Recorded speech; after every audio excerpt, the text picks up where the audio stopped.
Avances de los programas periodísticos. A ver, cuando uno va, no sé, segundo, tercer, cuarto grado, no me acuerdo si algún docente por acá me lo puede refrescar, le enseña que, a ver, nene, en una oración hay un verbo. Si en la misma oración, nene, hay dos verbos, los dos verbos tienen que ir en el mismo tiempo y en el mismo modo. Pretérito, futuro, presente, indicativo, lo que sea, pero el mismo verbo. Sin embargo, si ustedes le prestan atención a lo que dicen los avances de los programas periodísticos, se encuentran que, por ejemplo, dicen cosas como, a ver, Páez tiene su plata en una bóveda, habría estado guardada bajo tierra. ¿Cómo, muchachos? Si la tiene, no habría. Ahora, esto que nos lleva a pensar, ¿son tontos los que escriben los avances de los programas televisivos o nos están mintiendo deliberadamente? Bueno, alertemos a la gente, empecemos a alertar al desprevenido que te están afirmando una cosa y después te están diciendo que en realidad no saben y que es el pensamiento alucinado de una persona que andaba por ahí, que estaba interesada en alguna cosa y vaya a saber quién. Porque en ese mismo tren, y por ahí yo me desvío un poco, pero creo que esto tiene que ver con periodismo y poder, que esto es esencialmente el periodismo y el poder, chicos. Al mismo tipo que le pedían hasta hace 10 días que hablen, ahora como aparecieron los socios de ese tipo, que curiosamente son socios del actual poder, le piden que se calle la boca, así le dan una condena liviana, con absoluta inmoralidad, gente que se autotitula progresista. Entonces empecemos a entender cómo nos están vendiendo la bocha cambiada. Creo que la esencia de todo esto tiene que ver, insisto, con las palabras. Yo recuerdo en una época, yo suelo leer, soy un tipo medio extraño en estas cosas, y leo mucho y me obsesiono con la lectura a veces. En una época me había puesto a leer algunos informes. Tenía la suerte de tener encima algunos ejemplares de diarios de la dictadura y algunos libros al respecto. Entonces me puse a leer, digo, ¿cómo puede ser? Si había 30.000 guerrilleros en la Argentina en 1976, hoy seríamos una república de estilo soviético con una banderita roja. Acá nos vendieron algo cambiado, esto no. Entonces, claro, uno ve y dice, ah, no, pará. Ahí decía que eran guerrilleros, pero acá dice que eran terroristas. Los guerrilleros no son terroristas, hay guerrilleros que son terroristas y hay terroristas que no son guerrilleros. Digamos que son, yo lo he llamado sinonimias parciales, es decir, palabras que se aplican en determinado momento como sinónimo, pero que no necesariamente lo son. Y después vi que eran 30.000 subversivos, y digo, los subversivos no. A ver, entonces fui al diccionario. Guerrillero. El guerrillero es un tipo que milita en la guerrilla, generalmente foquista, fuerzas insurgentes. Terrorista. Tipo que aplica el terror como herramienta política.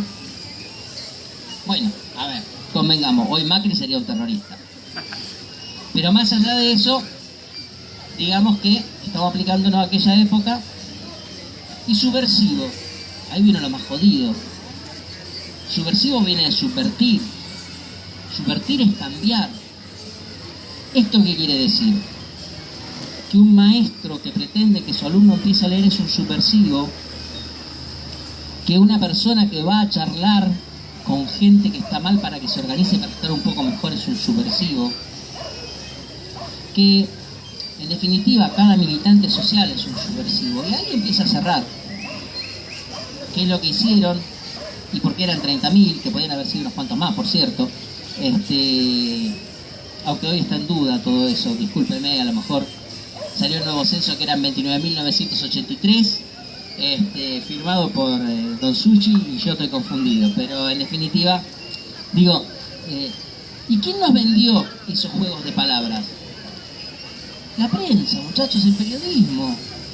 A ver, el periodismo que utilizando esta necesidad de no repetir las palabras, un día decía que eran terroristas, al día siguiente que eran subversivos, al otro que eran guerrilleros, al otro que eran no sé qué cosas apátridas, y con eso justificaron que se llevaran a la piba de la Acción Católica que le enseñaba a leer a los pibes en la villa, al tipo que militaba en la guerrilla en una orga y al tipo que hacía terrorismo.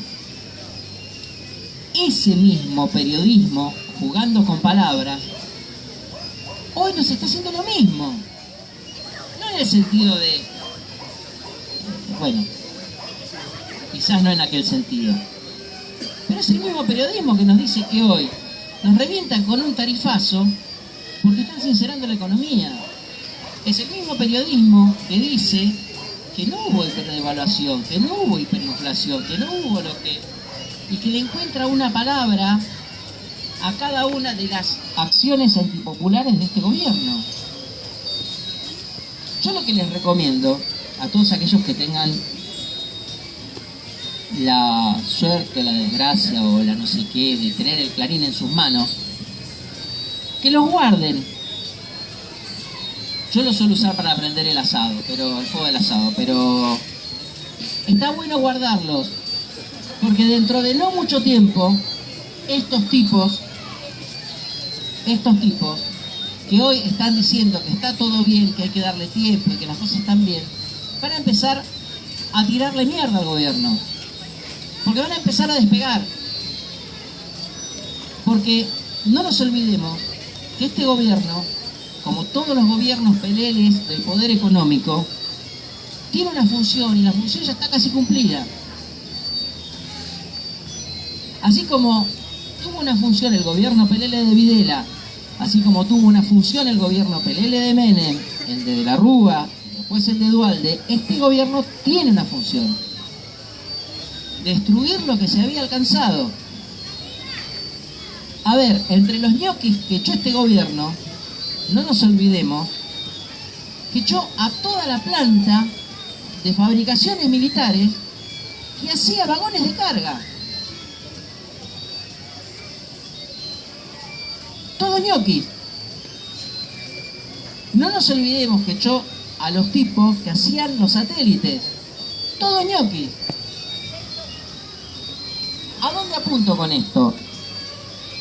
Si ustedes se encargan de leer los medios internacionales, van a encontrarse que una de las grandes preocupaciones que hoy tiene Estados Unidos es la fabricación de drones por parte de algunos países como Irán. ¿Qué carajo tiene que ver Irán con Macri, me dicen ustedes? Bueno, yo no sé si lo saben, pero en Córdoba, Fabricaciones Militares estaba fabricando drones. Ya estábamos en la etapa de los drones medianos y dentro de 2 años se lanzaba el dron de alta capacidad, el pesado, que por supuesto no va a existir. ¿A dónde voy con esto? Aquí es claro lo que están haciendo. No hay que ser ingenuo, no nos tenemos que confundir. Pero nos meten palabras alrededor y todos salimos a repudiar los ñoquis que están chupando la sangre del Estado que todos nosotros sostenemos.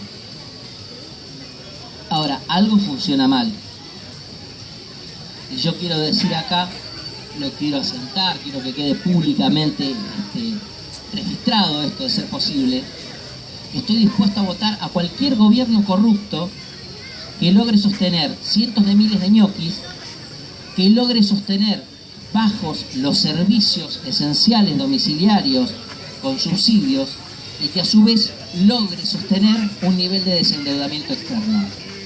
Porque a nosotros como nación y como pueblo no nos sirve un gobierno, por más que sea honesto, tendrá que demostrarlo, a mí me parece que no, que sea tan inútil que echa a todos los ñoquis, quita todos los subsidios y encima se endeuda. ¿Cuál es la historia de todo esto? A mí no me cierra. En estos momentos estamos viviendo el cierre parcial, yo no sé si están enterados, del Belgrano Norte. En estos momentos estamos a punto de empezar a cerrar los servicios de Aerolíneas Argentinas, ¿están enterados? todo eso se sostenía con gastos. ¿Y cuál es el problema? ¿Cómo puede ser que en los municipios, solo en los municipios donde gobierna Cambiemos, haya ñoquis? ¿Y en el resto no? ¿Cómo es esto? ¿Cómo puede ser que en las provincias de Cambiemos haya ñoquis y en las otras no? A ver, empecemos a leer, empecemos a entender y empecemos sobre todo a revelarnos a través del uso de nuestra inteligencia, que es el sentido común. Yo comentaba hoy que cuando tengo una entrevista muy jodida con un tecnócrata, siempre le hago la misma pregunta para hacerlo bolsa. Es una pregunta de lo más ingenua que uno se pueda imaginar. Yo recuerdo hace bastante tiempo. ¿Se acuerdan que tuvimos un ministro de Economía que duró 15 días, 20 días? López Murphy. Bueno, el señor López me concede una entrevista, eufórico porque había repuntado 9 puntos el mercado.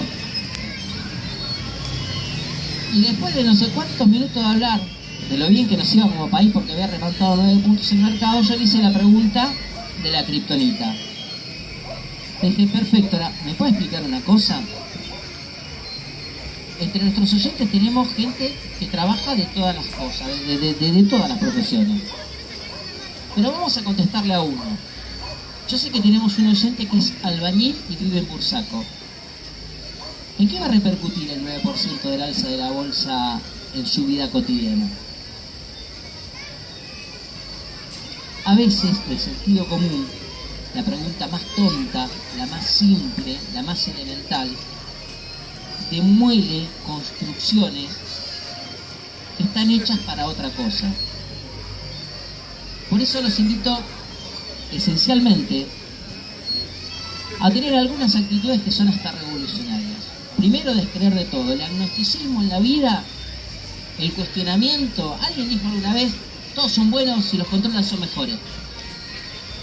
Y esto es verdad, aunque moleste.